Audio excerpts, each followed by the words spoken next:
Bueno, estamos de regreso y fíjense bien, y aquí como dicen, ¿verdad? Las cosas como son. Estamos hablando de dos posturas, pero las dos concuerdan en que un sistema que se implementó basado en una serie de promesas que no se le cumplieron a la gente. Es decir, engañaron a la gente, pues vaya, en resumidas cuentas, le dieron paja a la gente, le dieron atol con el dedo, y ahí están los resultados ahora en día, ¿verdad? Las pensiones que se reciben son pensiones de hambre. Inclusive aquellos que ganan $1,000 tienen que enfrentar la triste realidad de decirles, tienen que recibir una pensión de $240. Una persona que gana $1,000, enfrentar la realidad de recibir $240, solo ganas de llorar. Usted va a las administradoras de fondos de pensiones, perdóneme, y se lo digo con propiedad, y en esos cubículos lo que usted escucha es como que fuera un hospital, llanto, porque en lugar de que a usted le alegre lo que le está diciendo el dependiente del mostrador, trabajador del administrador de fondos de pensiones, que es empleado del que está llorando ahí, lo que le toca a la gente es chillar, llorar, preocuparse, saber que lo que va a enfrentar es una triste realidad que lo puede llevar inclusive hasta la muerte. Y el otro tema, como lo decía don Mauricio, es que en realidad aquí se le está a la gente dando casaca, ¿verdad? Es decir, a la gente no se le está hablando con franqueza, pero con la realidad, ¿verdad? Y entonces usted planteaba de que aquí lo que debe haber es una especie de sinceramiento de todos. ¿Se pueden lograr pensiones por encima de lo que están recibiendo ahorita?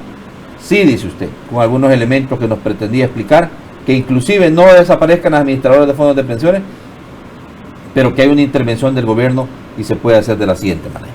Bueno, para empezar, creo de que aunque nosotros hemos hecho algunos comentarios que podemos respaldar con datos, creo que lo primero que habría que conocer, pero así como estamos en este programa, es de parte de la superintendencia del sistema financiero y del intendente de pensiones propiamente, y que no intervengan interesados, por decir una palabra, en esta discusión, sino que en forma objetiva la superintendencia del sistema financiero presentara el diagnóstico de el estatus a esta fecha, pongamos al 31 de diciembre del 2019, del sistema de ahorro para pensiones con sus diferentes variables.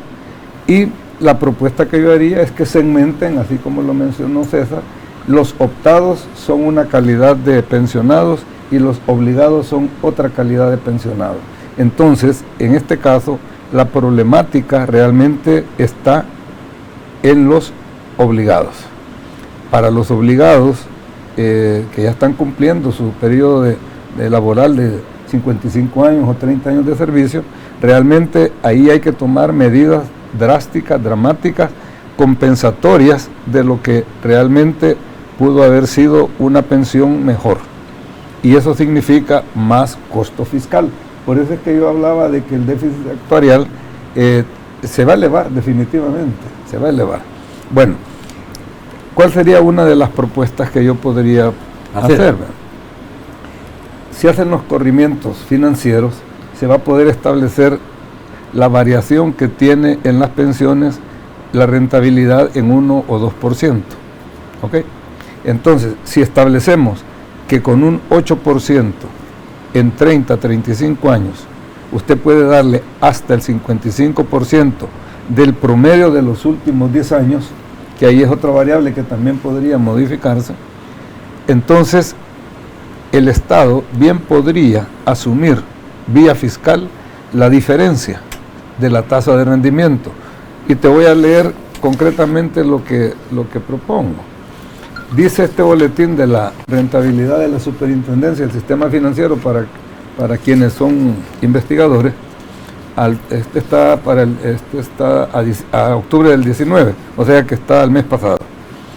En cuanto a la rentabilidad nominal acumulada histórica desde el inicio del sistema, junio del 98 a octubre del 19, el promedio ponderado, es decir, la rentabilidad se calcula según el peso que tiene la inversión y la rentabilidad de ese rubro.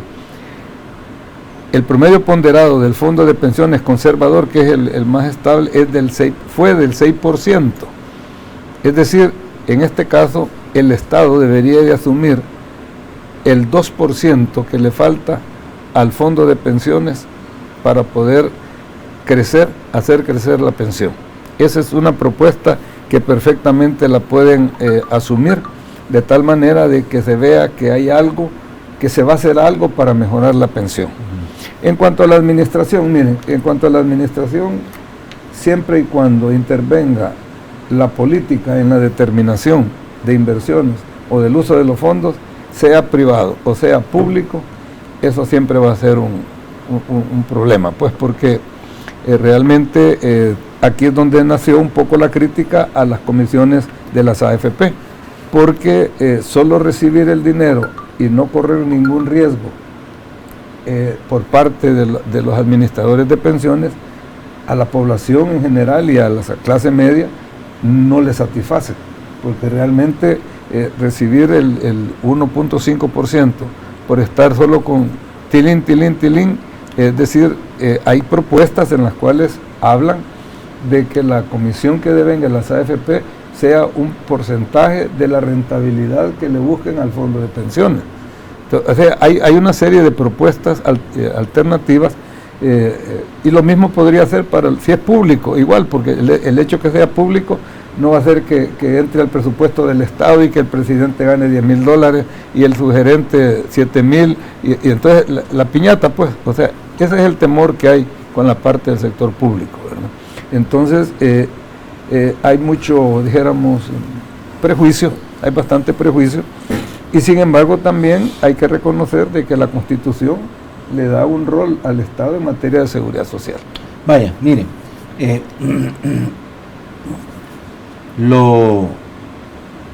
pero en todo este esquema, César, en todo este esquema que ustedes están planteando, porque definitivamente aquí para poder llegar a un consenso de aterrizar una decisión que se vaya a tomar por parte de los diputados en la Asamblea Legislativa, ¿qué peso tiene la opinión de los trabajadores? Porque históricamente aquí se han tomado decisiones y a los trabajadores, que son los dueños del pisto, no se les ha tomado en cuenta.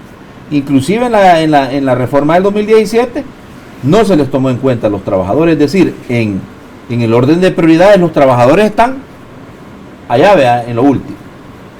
Bueno, yo creo que esa es una de las dificultades para volver a un sistema público. Pues yo coincido con Mauricio en el sentido de la dificultad de que se vuelva a un sistema público, pero yo no la veo desde el punto de vista técnico, la veo desde el punto de vista político.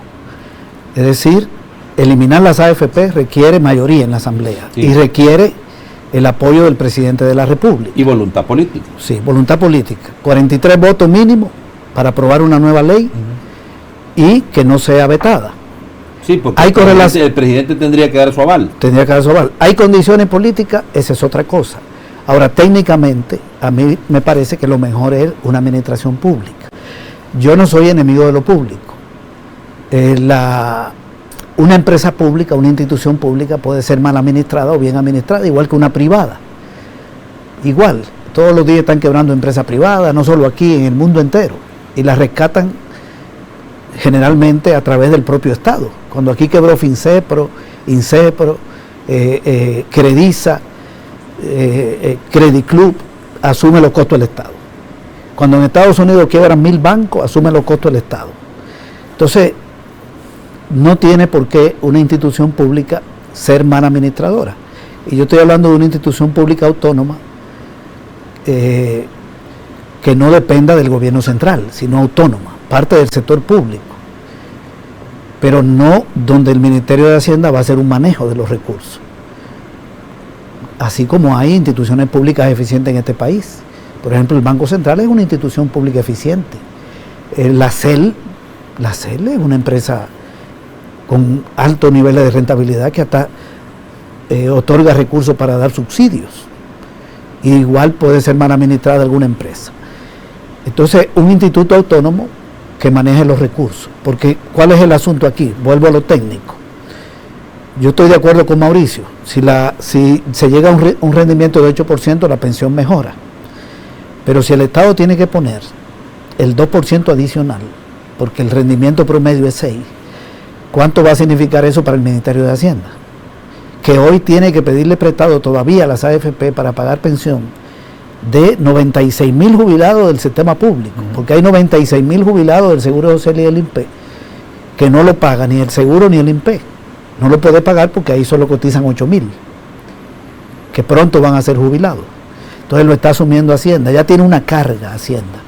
Y en su presupuesto, Hacienda está poniendo más de 300 millones para pagarle a las AFP por la deuda que tiene, que está casi en 5.000 millones. Estoy hablando de la de Hacienda. Y no es una deuda con las AFP, es con los fondos que las AFP administran, es con la gente, por una decisión que se tomó en el 2006. Entonces es una carga adicional. En Uruguay se decidió subirle 3 puntos al IVA, 7 puntos al IVA, para que el Estado asumiera una parte. Bueno, si le subimos aquí 7 puntos al IVA, entonces los pobres van a seguir pagando más pensión. Y estamos hablando de que el IVA lo paga todo el mundo. Y solo cotiza un 25%. Y de ese 25% se jubila un 10%, un 15%. Entonces una persona que no es pensionada está pagando pensión, en la medida que paga impuestos. Afectamos al 85% de la población que ni cotiza una parte y otra que no se va a pensionar, para financiar pensión de un 15%. Porque la gente cree como que este sistema no tiene nada que ver con ella, la mayoría de la gente. Mucha gente te dice, yo no cotizo, pero cada vez que tú pagas IVA, tú estás pagando pensiones, porque el Ministerio de Hacienda tiene una deuda de 5.000 millones con las AFP y tiene que ponerle en el presupuesto el pago anual. ¿Y de dónde sale el dinero del Ministerio de Hacienda? Más del 40% de los ingresos provienen del IVA, como el 48%, y de otros tributos, de la renta, etcétera, de lo que paga la población, de los impuestos al consumo en general, como un 60%. Entonces, lo mejor es, en vez de que el Estado siga asumiendo esa carga, que tendría que poner un tributo para dar ese 2% adicional, además de la deuda que ya tiene, que mejor el Estado asuma la administración, sin pérdida y sin ganancia. Tiene que cobrar una comisión. Yo te voy a decir el cálculo que se hizo, donde yo participé con unos matemáticos de la universidad. Bueno, pero estás diciendo que tiene que cobrar una comisión. Ahora, ¿por qué los trabajadores deben de pagar al Estado una comisión? No, ¿Para qué sería esa comisión? A cualquiera que lo administre, aunque sea un banco de los trabajadores, ese banco tiene que funcionar. O sea, una institución que administre los fondos, cualquiera, pública, privada, tiene que tener gastos de funcionamiento, porque necesita personal, necesita pagar energía eléctrica, agua potable, papelería, tiene que hacer eso. Entonces, con una comisión de apenas 0.5%, esa institución funciona. Nosotros hicimos el siguiente cálculo, y digo esto porque se está hablando de bajarle la comisión a las AFP a 1.5. Hoy se quedan con el 1.9 de cada $15, con el 1.9. Nosotros planteamos subirlo a 16, le da un punto adicional a la empresa privada. Solo con eso sube la cotización en más de 40 millones, solo con eso, y baja la administración a 0.5. ¿Cuánto quedan? 15.5. Solo con eso ya tú superas los 100 millones de dólares en el fondo. Aparte de eso, hicimos, para cerrarte los análisis, un cálculo de un crecimiento de la población cotizante anual de 1%, y en realidad está creciendo 1.6 en los últimos 10 años. Se hizo conservador. Y un rendimiento de 4.5, que en realidad está en 5.5, o sea, conservador. Y aún así, te da sostenibilidad financiera a 32 años. O sea, los ingresos superan los egresos. ¿De dónde provienen los ingresos? De las cotizaciones y de los rendimientos. Los rendimientos, lo que paga el Estado por la deuda que tiene, y lo que se obtengan de las nuevas inversiones.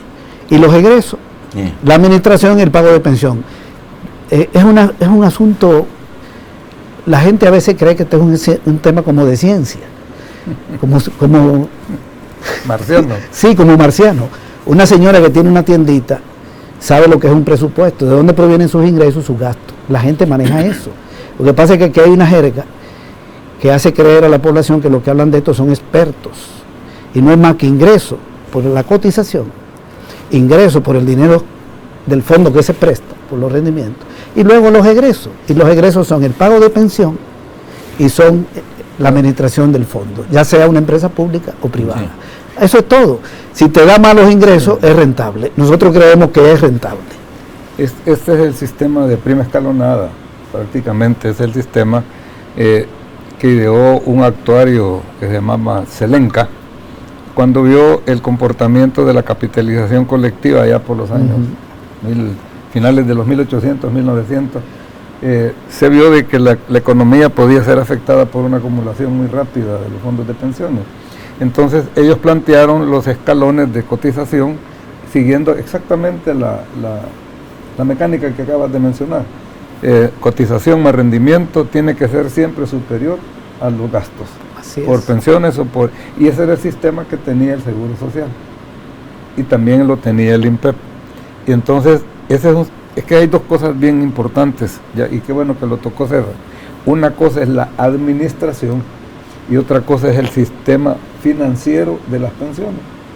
Y aquí César se ha referido al sistema de prima escalonada, que es el que realmente va buscando un equilibrio en un periodo siempre de 7 a 10 años para hacer algún ajuste si es necesario. En cambio, con el sistema que tenemos ahora, que la tasa es fija y no hay ajustes por esas variaciones, se van a presentar siempre los desajustes que haya, más que todo por la vía de la inversión, fundamentalmente. Entonces, como ves, Natán, el tema tiene aspecto técnico, tiene aspecto político, tiene una gama de situaciones. Yo por lo menos trato de quitar el sesgo político, porque en la política hay componentes en la actuación del político que distorsionan un poco la discusión de un tema tan fuerte como este. Sí, lo que pasa es que como esta es una decisión política, ¿verdad? Fíjese que ahí es donde yo creo que hay que tomar un poco de cuidado. Yo sé que la Asamblea tiene iniciativa de ley, ahí ellos pueden hacer leyes, pero en materia de seguridad social creo que es el Ejecutivo el que tiene la iniciativa a través del Ministerio de Trabajo, si no me equivoco. Tanto es así de que el Ministro de Trabajo es el presidente del Consejo del Seguro Social. Es decir, entiendo yo que por ese lado es que va a haber una propuesta.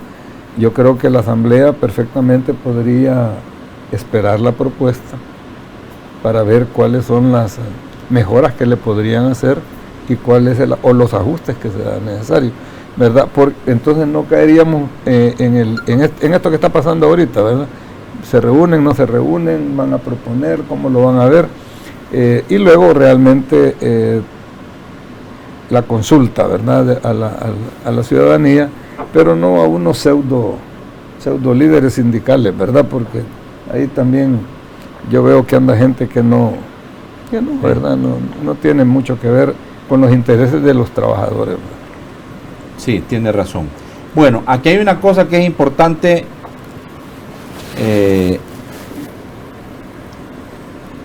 y es ¿qué están pensando los trabajadores?